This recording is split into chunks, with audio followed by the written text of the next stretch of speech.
الحمد لله رب العالمين الرحمن الرحيم مالك يوم الدين إياك نعبد وإياك نستعين اهدنا الصراط المستقيم صراط الذين أنعمت عليهم غير المغضوب عليهم ولا الضالين.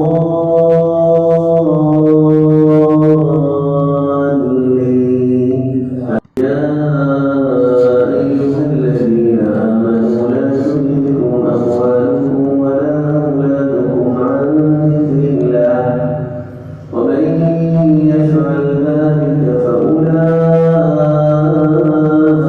هم الخاسرون.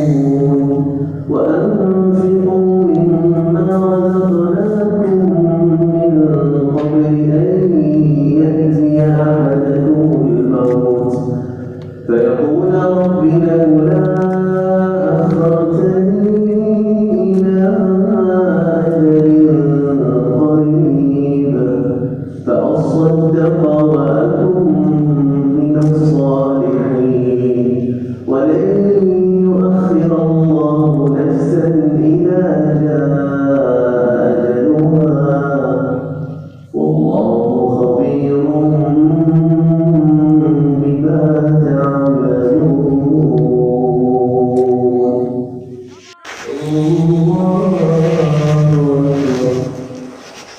الحمد لله رب العالمين الرحمن الرحيم مالك يوم الدين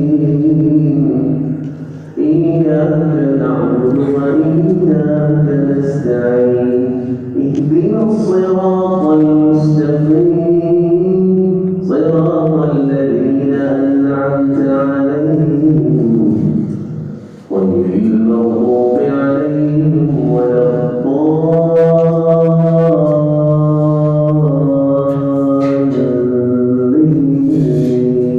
والعصر إن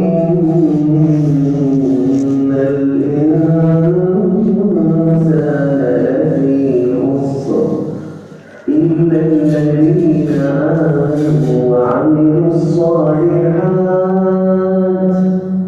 وتواصوا بالحق وتواصوا بالصبر. Thanks for watching. Don't forget to like, comment, share and subscribe to Al Wahid channel.